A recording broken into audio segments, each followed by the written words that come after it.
Pour en parler ce soir, Margot de Frouville, journaliste santé BFM TV, Emma Aziza, hydrologue et référente en matière d'adaptation face au changement climatique, et Badawi Rouban, expert en prévention des catastrophes et consultant à l'UNESCO. Bonsoir Emma Aziza. On a quand même eu le sentiment cette semaine que la France était loin d'être prête à faire face à ces épisodes de chaleur qui devraient se répéter à l'avenir. Effectivement, 2003 était quand même un peu loin. Là, ce qu'il faut voir, c'est que on a vraiment eu un épisode extrêmement précoce. Cette précocité en matière de canicule n'était jamais arrivée depuis l'histoire, si vous voulez, du recensement des données de température. Depuis qu'on a mis en place ces réseaux qui permettent de suivre en temps réel les choses, on n'a jamais vu ça.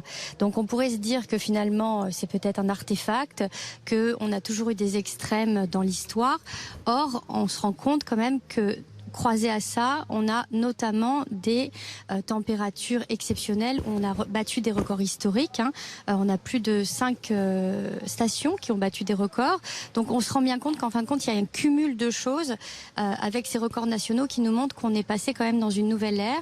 Maintenant, il va falloir faire très très attention dans les semaines qui suivent à l'impact que ça va avoir sur les nappes souterraines, superficielles et profondes, puisqu'on a vu l'année dernière que l'épisode de canicule qui avait duré plus longtemps avait directement plongé la France dans un état de sécheresse historique jamais encore connu, qui était encore bien plus grave que celui de 2017, qui était déjà un record historique. Donc on voit bien qu'on est en train tout doucement de basculer. Cette bascule, elle se fait aussi de manière globale avec la variation annuelle des températures moyennes en France. On n'a jamais vu autant d'extrêmes climatiques que depuis ces 4-5 dernières années.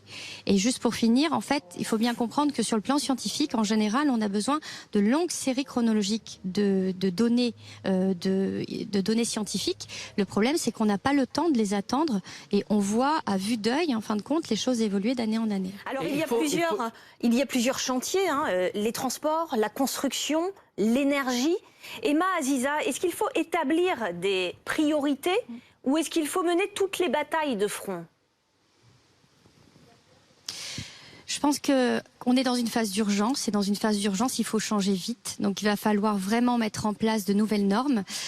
Premièrement, on ne peut pas en fait établir la même politique à l'échelle de tous les territoires parce qu'ils sont différents.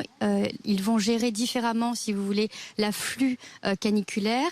Et donc, nécessairement, il va falloir mettre en place dans toutes les villes de France des plans de gestion de crise qui intègrent le risque de canicule et donc finalement obliger toutes les communes en France d'avoir un plan de gestion de crise. Parce qu'aujourd'hui, l'obligation, elle n'existe que uniquement en cas de risque inondation avéré sur la commune. C'est-à-dire que toutes les autres qui n'ont pas de risque inondation n'ont pas d'obligation de recenser leurs personnes vulnérables. On a vu à quel point c'était une priorité, une obligation. Deuxième chose, le système de carte de vigilance météorologique qui a été mis en place en 2001 par Météo France, on voit qu'il commence à payer, que ça commence à parler. Si vous voulez, ça fait quand même 18 ans qu'il existe. Mais en 2003, quand on a eu l'effet de canicule, il n'existait que pour le risque inondation. On n'avait pas le pictogramme canicule, donc finalement la population n'était pas alertée. On voit bien que cette alerte, elle fonctionne, la prévention fonctionne et la culture générale qui a extrêmement bien fonctionné grâce à l'afflux médiatique a été extrêmement prégnant en termes de résultats sur la vulnérabilité des populations sensibles. Maintenant, il va falloir continuer à aller dans ce sens et effectivement, comme vous le disiez, il va falloir changer, si vous voulez, d'angle de tir dans cette phase d'urgence, passer à des plans d'adaptation pour toutes les villes en France et on va effectivement de manière conjointe continuer à essayer de réduire les gaz à effet de serre. Maintenant, il faut bien comprendre une chose, c'est que le climat, c'est une vraie problématique globale, mais on est déjà dedans, on est déjà en train de subir ses effets, donc il va falloir déjà s'adapter tout de suite. Et je pense par exemple à l'ensemble des bâtiments, je pense à une réflexion beaucoup plus agile, notamment dans les décisions à prendre. On l'a vu avec le recul du brevet,